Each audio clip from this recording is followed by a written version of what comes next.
Merci beaucoup, monsieur le directeur général. Alors, vous avez souligné l'importance des CHU, alors, des établissements support, bien évidemment, mais également des CHU dans ce dispositif-là. Alors, je me tourne naturellement vers mes deux collègues.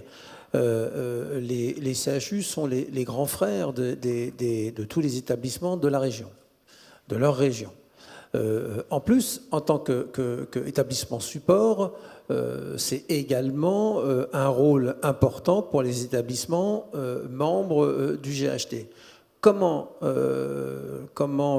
réussir cet équilibre ou ce grand écart entre pénurie de médecins et ce rôle de grand frère qui est maintenant double entre les établissements membres d'un GHT et les établissements de la région? Alors, tout d'abord, je voudrais quand même dire quelque chose en introduction. Je voudrais vous dire, mesdames et messieurs, respirez. Respirez, parce qu'avec ce qu'on a entendu aujourd'hui, cette journée a été franchement anxiogène. Hein, entre les robots libérateurs de ce matin, les machines cet après-midi, moi j'ai envie de dire, c'est que, il ne faut pas, et ça a été heureusement rappelé, oublier les valeurs du service public. Il ne faut pas oublier notre bon sens. J'ai envie de dire, oui, on est dans la tourmente, mais on en a connu des tourmentes. Pour autant, il ne faut pas non plus devenir tous schizophrènes. Je crois que tous, il faut garder notre bon sens et avancer de manière très pragmatique sur ces sujets. Je crois, moi, particulièrement à l'idée de coopération au sens, non pas, comme ça a été dit, machine centralisée, mais l'idée qu'ensemble, on peut faire mieux si on sait s'écouter, si on sait se respecter, si on sait ce que c'est le sens de l'engagement et si tous on porte des valeurs éthiques. Je pense que si on a ça tous au fond du cœur, on peut avancer et on peut faire de belles réalisations. Et je le dis parce que véritablement je le pense. Alors, sur le rôle du CHU, moi j'étais partisane du fait que les CHU, me semble-t-il, n'auraient pas dû rentrer dans les groupements hospitaliers de territoire. Je considère qu'ils ont un rôle effectivement d'hôpital de proximité, mais ils ont essentiellement aussi un rôle de recours, un rôle régional, et je pensais que les CHU auraient pu rester en dehors des GHT. Parce qu'effectivement, ça complique les choses quand le CHU est dans un GHT, donc forcément amène un poids plus fort par rapport aux autres GHT de la région. Pour autant, la loi, elle est ce qu'elle est, donc de toute manière, on est des bons petits soldats qui accomplissons notre mission, et à partir de là, on a un double travail à faire. Premièrement, faire en sorte qu'au sein de notre groupement hospitalier de territoire, on mette en place, on développe, parce que mettre en place, on a la chance, en tout cas côté Franche-Comté, à avoir beaucoup travaillé les coopérations, et aujourd'hui les filières sont déjà existantes pratiquement dans tous les domaines. Donc ça, c'est une chance qu'on connaît grâce à mes prédécesseurs.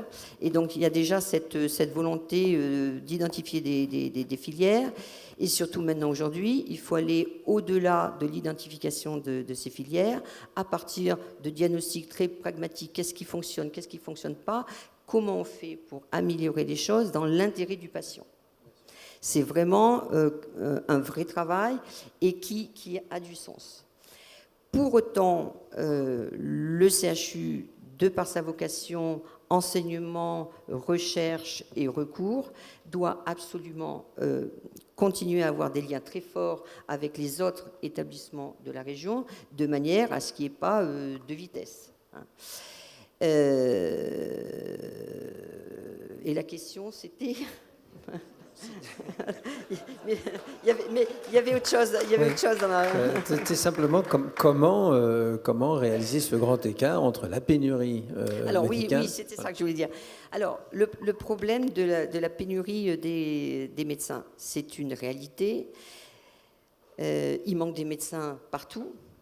Il ne faut pas croire que les CHU sont dotés de manière pléthorique de médecins. Si ça se savait, il y a longtemps qu'on aurait trouvé des solutions. Donc, c'est comment accompagner une démarche, mais dans le temps. Je veux dire, les solutions miracles, ça n'existe pas. On ne va pas, aujourd'hui, même si c'est une demande forte des collègues, on ne va pas pouvoir mettre des anesthésistes dans tous les hôpitaux de notre GHT ou de la région. Ça, ce n'est pas possible. Mais il y a une vraie réflexion à mener ensemble. Et donc, ça passe aussi par une meilleure connaissance de nos propres établissements. C'est aussi une meilleure connaissance avec le privé, avec les libéraux, de manière à ce que, à partir de cette connaissance des choses, on voit comment progressivement on peut mettre en place et des hommes et des équipes. Mais une fois de plus, ça ne marchera que s'il y a une confiance qui s'instaure entre nous. Les coopérations qui sont forcées, les coopérations qui sont rendues obligatoires ne marchent pas s'il n'y a pas une volonté et s'il n'y a pas le souhait pour l'ensemble de faire une organisation qui a du sens. Isabelle.